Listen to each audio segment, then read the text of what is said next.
I can do things at WED without asking anybody, even my wife. Coney Island, world's biggest barrel of fun. And anywhere else your imagination takes you. Okay, we've done that now. To get the whole show now, you hurry. Anything's possible in Disneyland.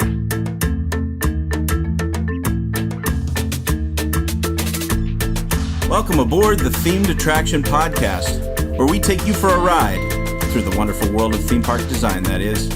You've just joined us on our maiden voyage to discover the who, what, why, and how they did it via in-depth discussions with theme park industry masters of the craft. I'm your skipper, Freddy Martin, and on my right is theme park designer, master planner, and spatial storyteller from Storyland Studios, Mr. Mel McGowan. Where are we headed today, Mel? Well, Freddy, today's a special day as we kick off the first episode of the Themed Attraction Podcast. We're going to use this quick episode as sort of a thesis statement for what passengers will encounter when they subscribe to the show. We'll talk a little about where the podcast came from and, more importantly, where it's going into the future. Wow, Mel, this sounds like a fun adventure. I can't wait to see where it takes us. Okay, folks, keep your hands, arms, and feet and legs inside the boat because episode 1 is about to leave the dock. Hit it, Sam.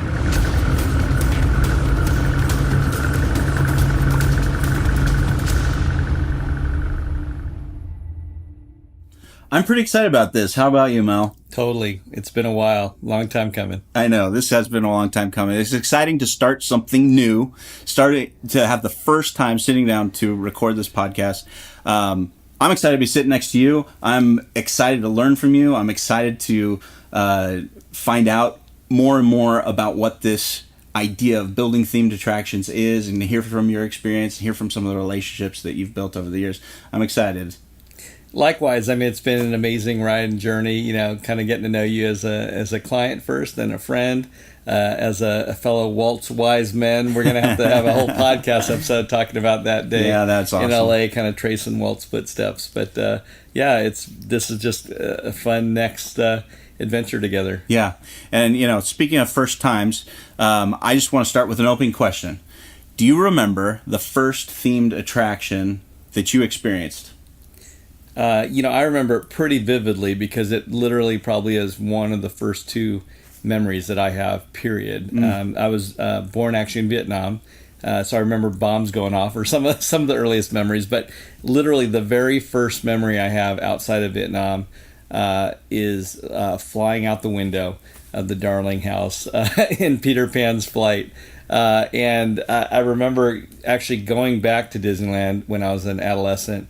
Because again, I then moved back to and was raised in Germany, so I didn't really have a chance to go every year or anything as a kid. But the very first thing I had to do was beeline over to Fantasyland and Peter Pan's flight and figure out how in the heck did they throw me out the window and how did I survive that? And then flying over the rooftops at London, and my informal survey at Imagineering still says that generally is most Imagineers' favorite attraction. I mean, I think there's just a real magic to that attraction in terms of the minimum footprint, the critical mass, and the unique immersive variety of experiences so it's still probably my favorite attraction as well as my first. Yeah, I feel the same way about that attraction. That the way you are set free to do something that you could never do. I mean, the story of Peter Pan's great. It talks about flying. It's like, oh wow, wouldn't that be neat? But then you get an actual opportunity to do that. And I think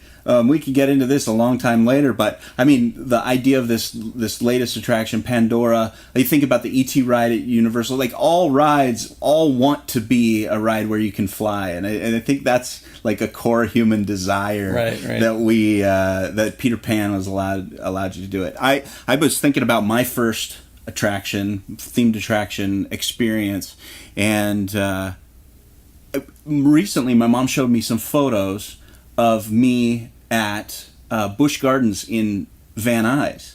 Nice. And it finally knit together some memories that I had that I thought were Disneyland memories. I really thought they were Disneyland memories, but they were Busch Gardens, Van Nuys, which doesn't exist anymore. They just pushed out the walls, filled in all of the channels and all the boat rides, and took down the monorail. Yeah. All of their stuff that they had there. I still think about it every time I pass that Anheuser-Busch factory. And you know what? There's remnants of it. You can still see one piece of the park from the road. But anyway, that is gone now.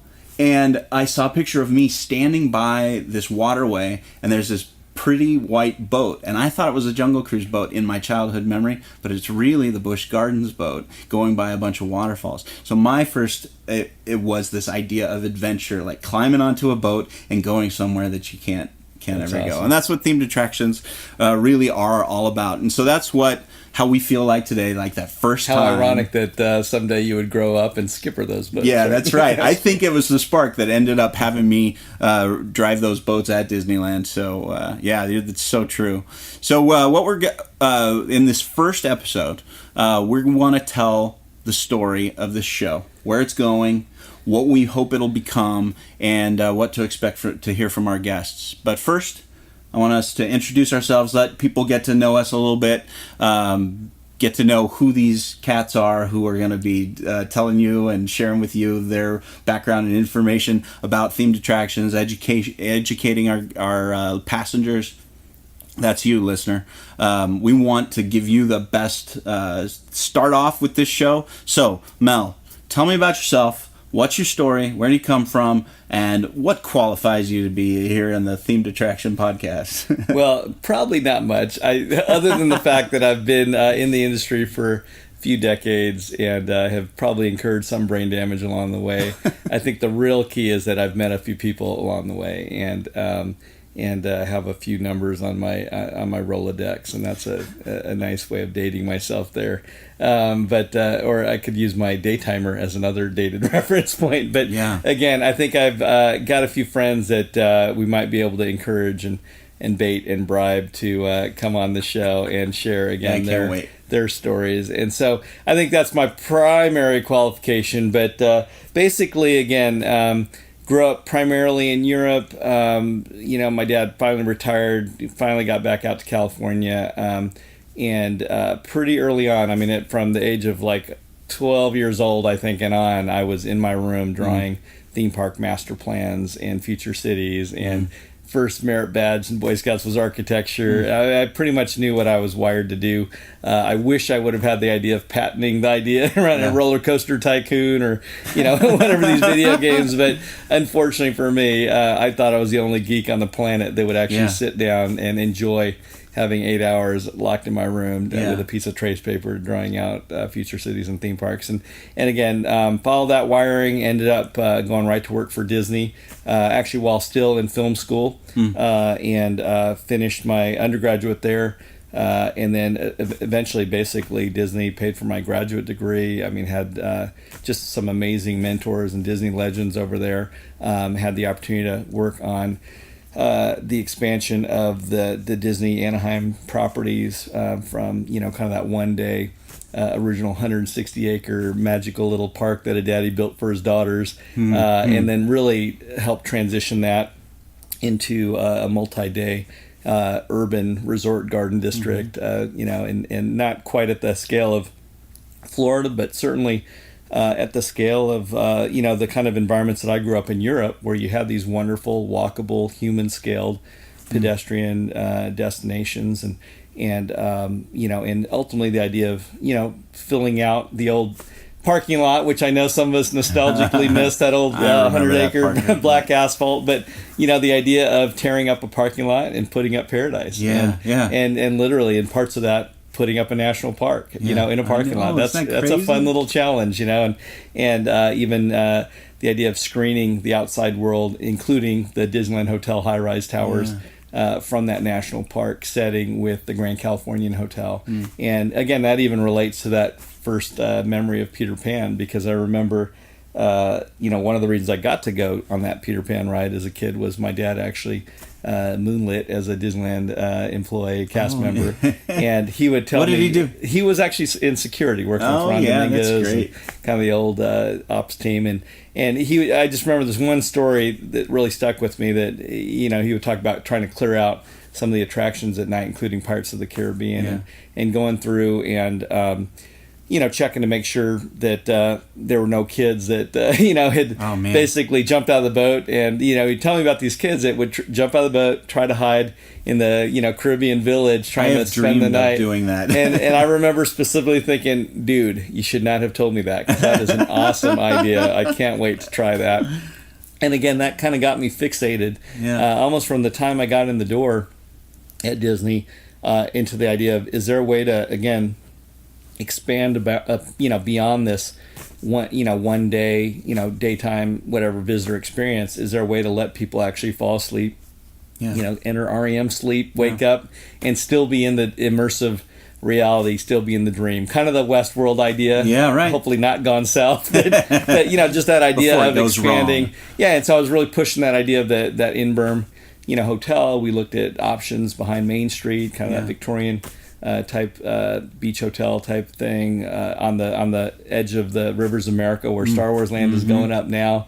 Kind of a wilderness lodge, west kind of idea, and we finally got the opportunity to do it when we had a new theme park in California Adventure, and although a lot of the other elements of that park were, kind of a bare bones critical mass, just kind of a down payment on a vision, if you will.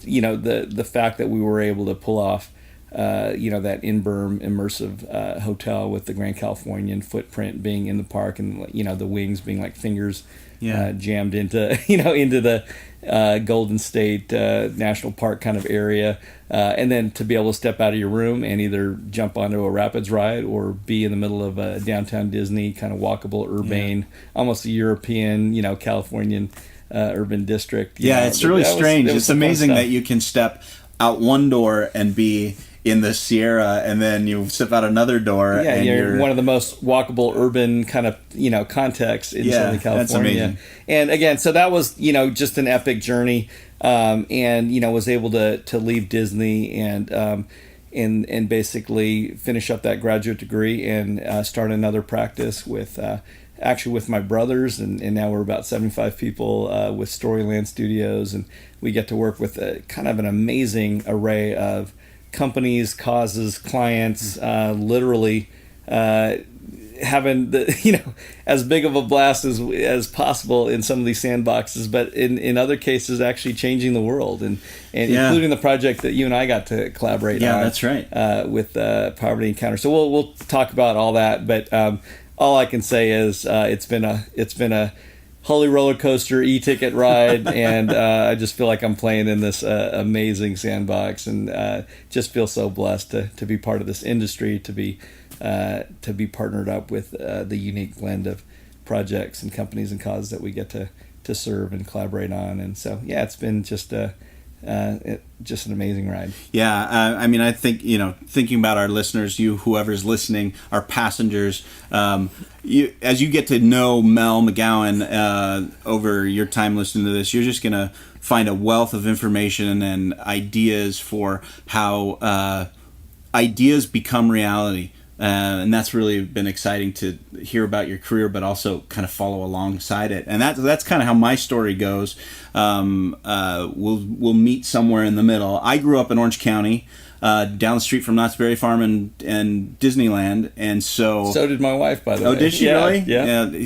So you have these backyard parks, and I really didn't understand that there were people in places around the country that didn't have access to something of the level that I did. And I remember, driving down the 5 freeway and seeing the Matterhorn coming for miles and miles around. You can't see that as much anymore because of all the buildings that are around. But I just knew that was a magnet for me. Tons of great memories growing up near there, and getting to go in and into those places. And eventually that drew me to go right out of high school. I literally took off my graduation gown in Hillsboro, Oregon, and got into my station wagon and drove down to make it in time for my first day as Jungle Cruise skipper on the world famous Jungle Cruise at Disneyland. Sort of my start in a career that I had hoped would be a creative career all throughout. And after my time there, learning all of the Adventureland, Frontierland attractions, and meeting some really great people, and learning how to be the type of person who can engage with any type of person. I mean, think about this. When you work at Disneyland, especially on the Jungle Cruise, you're encountering millions of people at a time, and each of those people are from different background, different place, different time zones, different religions, languages, and you have to communicate well to them. And so that gives me a great opportunity as a grown man now. I'm comfortable in any situation. I think that's what the Disney company allows you to be able to do. But left there, started a family, and eventually I got myself to this place called Children's Hunger Fund, which is a charity that helps poor around the world. Amazing organization. Yeah, really, really amazing organization with a lot of strong impact around the world. And the idea started that we would take people at Children's Hunger Fund. We'd take people to different countries to show them the work that the organization was doing in these places. And these are just a few people at a time. You don't want to. You bring a dozen maybe visitors to come see a place in a developing country in a threatened environment where there's people trying to make it by. You don't bring hundreds of people to see that. That's why we send videographers to those places to tell those stories. But we wanted people to see. But still, as you know, there's no way you can watch anything on film or video or you really can't. Sound. It just does not capture your heart. It doesn't. To that point, the time that I went to Haiti right after the earthquake in 2010, I had seen footage on TV, and like most people who saw that stuff, it was just devastating. Like, this poor country was poor enough already, and then they had this devastating earthquake. And I remember seeing for the first time what it looks like to see an entire building fallen over. I'd seen it on TV. But in TV, I've been to Universal Studios. Everything's made out of foam. You kind of immediately say, oh, that looks terrible. But until you actually smell the cement and you see the rebar sticking out and you realize that came crashing down on thousands and thousands of people, you do not get it. And so the idea at Children's Hunger Fund was, how can we tell this story in a better way than video? And so over several years, several months, we started developing the idea. And one day we got this opportunity because through a group of friends, we were allowed access to Imagineers. One Imagineer. Should Actually, I name at him? Walt Disney Imagineering. Yeah, at Walt Disney Imagineering. Yeah. Should I name him? Yeah, I'll name him. So he was a friend of a friend, and he said, hey, listen, I'll buy pizza for any Imagineer who wants to come in and help this charity. So during a lunch hour, a dozen Imagineers looking for free pizza come in and meet us, and they get passionate about this project. And over an hour, a dream came true for me, which was to sit with Imagineers and think through what this attraction could really be. They gave me 1 hour. They gave me an hour again several weeks later, and out of that came the spark of this idea, one little spark of inspiration, which would one day become the Poverty Encounter. Well, Imagineering doesn't just do attractions for charities. They've got other things to do. And so we needed to seek out somebody else. And that's how we got in contact with you, Mel, and your brothers, and working with Storyland Studios to create what would become the Poverty Encounter at Children's Hunger Fund. That project is still in the works. It's set to open in December. I can't wait to see it, because that spark that began so many years ago, and then as we partnered together, dreaming up ideas for how this could go to the next level, making drawings, hundreds and hundreds of drawings and elevations, we thought up and dreamed up this fantastic environment where people could see as close as they can without traveling to a Guatemalan garbage dump. They can see and smell what it would look like, what that experience is like.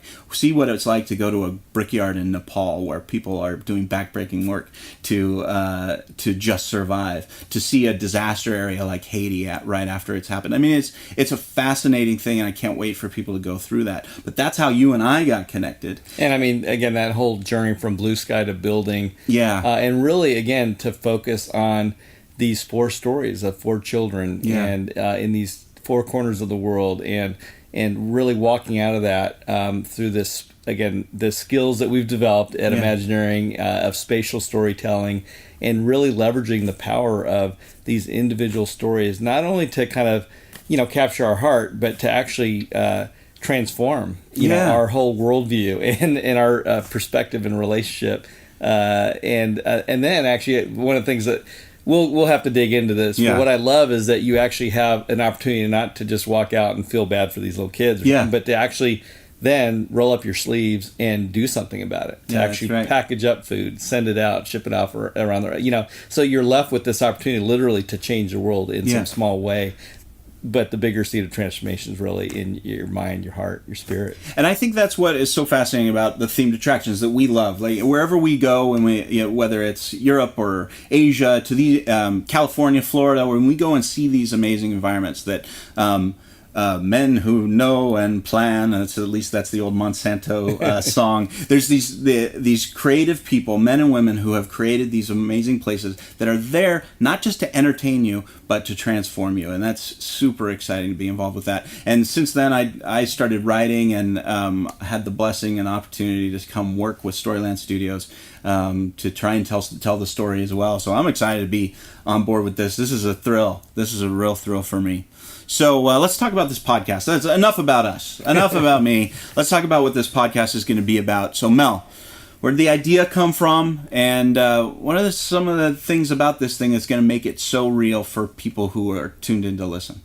Well, I'd have to say, like Walt had, the idea incubating for Disneyland for decades. Yeah. I mean, I've probably been thinking about this for at least a decade. Wow. And as life happens, as we're working and traveling and drawing 18 hours a day, there's things that are fires that you have to put out. But I think for me, again, they're unlike so many other creative endeavors or industries. Say the film industry or writers or whatever. There are just other formats for both recognition.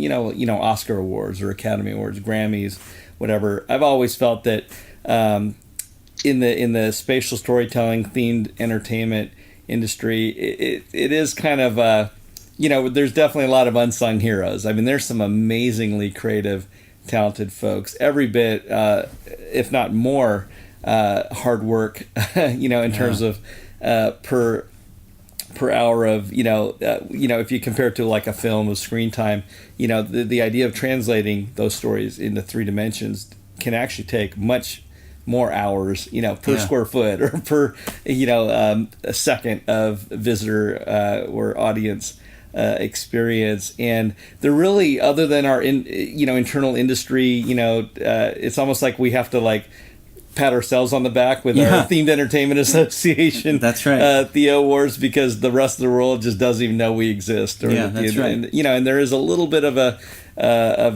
kind of a fan community, but at the end of the day, the vast majority that visit some of these top human magnets on the planet has no idea, who and how this stuff actually comes to be. And again, the opportunity to kind of showcase and share some of the stories, the travels, the travails, the journeys of some of our fellow collaborators, contributors, and creatives in the industry. I just thought, man, that's just a no-brainer. There's some guys that just have such amazing talent and creativity that we've just got to get their stories out there.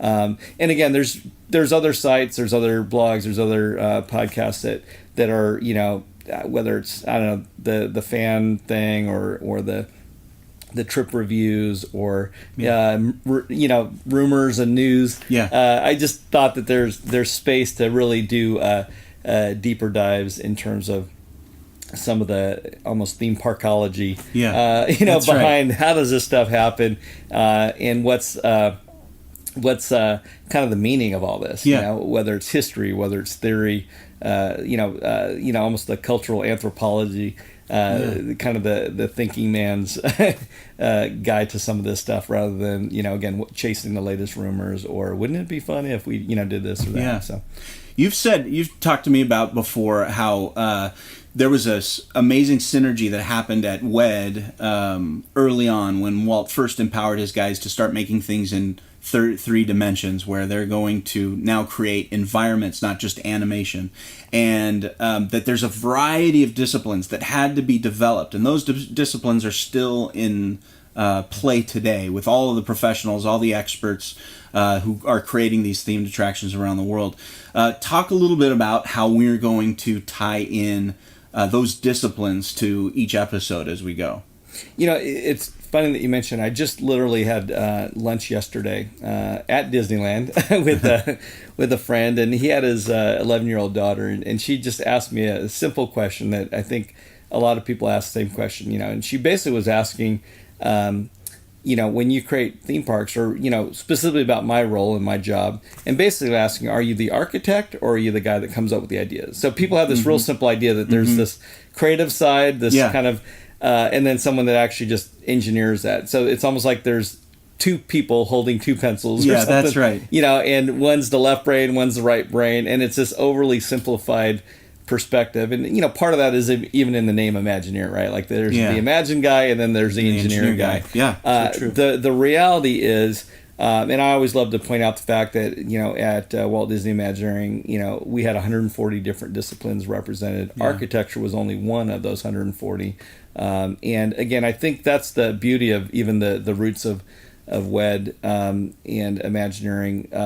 I thought it was just so cool that one of Walt's neighbors and good friends was Welton Beckett, one of the most successful commercial architects in the mid-century modern era of Los Angeles, and that Welton Beckett really was almost responsible for, I think of him as almost co-creating WED when he actually told Walt, you need to actually fire my competitor that you hired, another firm called Pereira Luckman that had the contract to do the design work for Disney. But he just said, look, what you need isn't another one of me. You don't need a commercial architect. You'll need that at some point, but really to do the heavy lifting, you really need to take people that get your language in the visual storytelling genre. And what Welton didn't really understand was that Walt's background in animation really did require him to go outside of his own studio to get guys from 20th Century Fox that had experience with doing backlots and live action production design, like Herb Ryman and so on and so forth. But again, with that said, that idea of having this Renaissance team of left brain, right brain people, of people that could actually engineer stuff, that could actually conceive of stuff, that could lead the production design, and that you could manage this kind of motley crew of artists and artisans and architects. And so that's definitely the way that we modeled Storyland Studios, that we have people that can go from a master plan, an initial script, writing, all the way through the guys that actually will carve the foam and sculpt the rock work and actually fabricate this stuff. And so we love that eclectic mix, and I couldn't imagine doing life without that kind of idea all the way through implementation, ideation kind of idea. But it's not the way that the normal world is designed or built, unfortunately. That's right. And again, I think that's something that hopefully we can bring to the table, is that magic alchemy of Imagineering that our industry represents. That's fantastic. Well, I know we're going to expect a few things. I know we're going to hit on some topics. We're going to be talking about a lot of those disciplines and the key people who are talented in those disciplines, who made certain things happen. I mean, I think about the type of interviews we could have if we're talking about animatronics. Well, we're going to want to talk to key people who had some animatronic challenge to overcome. We're not going to talk about how they get the inspiration. Maybe we will, but the point is really, like, if somebody's listening and they want to become good at animatronics, or they're facing a problem in their own park that they're dealing with animatronics, that they might be able to pull some nugget of wisdom from somebody who solved one of those problems along the way. And that's what we're looking to be able to do with some of our guests. We'll also be talking to innovators, some people that we're just so blown away that they took one concept and turned it into something brand new. And of course, history. You and I are big history buffs.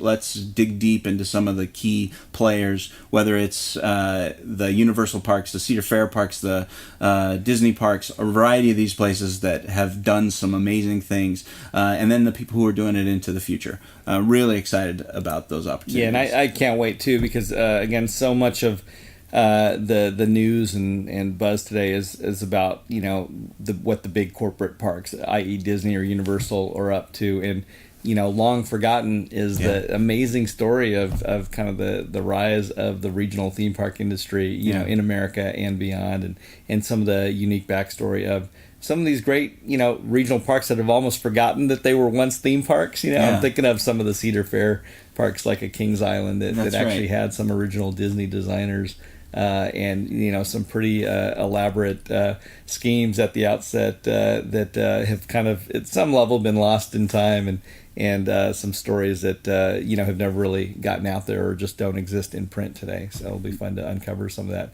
archaeology. Parkeology. No, that's really exciting. I know that there's even today there's lots of regional parks that are starting to spring up, and some really creative ones that are out there. I know one's coming up very, very soon, and I in Utah that I'm excited to go see. And so this isn't a dead industry. It doesn't stop with the big Universals and Disneys. It doesn't stop there. There are creatives in the world right now creating fantastic places. I mean, think of how Asia has filled up with theme parks. Think about where theme parks are going to fill in next. India is loaded with people. Warner Brothers movie world is getting ready to open up, and I think it's Abu Dhabi. It's going to be the largest indoor theme park. We've got a lot of friends that are working on that can't quite talk about it yet until opening. But again, once they're allowed to talk, it'll be great to have them on and share that story, because it's just going to be a wonderfully immersive, raising of the entire bar in that region of the world, for sure. And we really are. It's becoming a theme park world. So somebody needs to be talking about it and then educating the next generation to be able to do that. Well, this has been a lot of fun. We need to do this again, like in a week. Why not? And get some guests on this. So we're just thrilled to be able to provide this for you. We want you to be able to subscribe. This is our first one. More is yet to come, and you're going to be surprised with each new episode that comes. So please do subscribe, and we're glad to have you. Any last words? Well, we're also excited to relaunch themedattraction.com as well, and we've been hot and heavy and working creatively, collaboratively with its founder Nathan Naberson over there, and we're looking forward to introducing you to him, and we're looking forward to bringing up some of their historical conversations, bringing those back to the forefront with amazing Imagineers like Eddie Sato and others, and then also kind of adding to new content there. So hopefully there's a nice synergy between the website and the podcast as well. Yeah. I mean, feel awful that I neglected to point that out. So it's exciting. Right at this exact same time, even themedattraction.com is getting ready to launch, and so Nate Naberson is a fantastic character, and we'll probably have him on soon. That's my next meeting is the redesign of that website. So yeah, fantastic. Well, thanks for listening. We're glad to have you, and we hope you enjoyed being had. The Themed Attraction podcast is hosted by Freddy Martin and Mel McGowan. Get access to more stories and interviews at themedattraction.com, the world's most comprehensive site on theme park and themed attraction design. This episode was brought to you by mystudiospace.com. My Studio Space is a group of fun and thoughtful online professionals who want to make you happy by simplifying and personalizing your website with powerful and cheap web hosting and domains. If you're not web savvy, talk to My Studio Space. They rub off. Honest. Call 407-701-7577 or go to mystudiospace.com to get started. Connect with Mel by email via mel@storylandstudios.com or follow him on Twitter @Mel McGowan and Instagram @Visioneer. You can find me at freddymartin.net and follow my adventures @SkipperFreddy on Instagram and Twitter. Our theme music was composed by Rob Watson. Other music provided by The Lost Dogs. This episode was designed and produced by the one and only Dr. Barry Hill. Find him at barryrhill.com. You know, Mel, Barry is only dangerous when he wiggles his ears and blows bubbles. Thanks for listening, folks.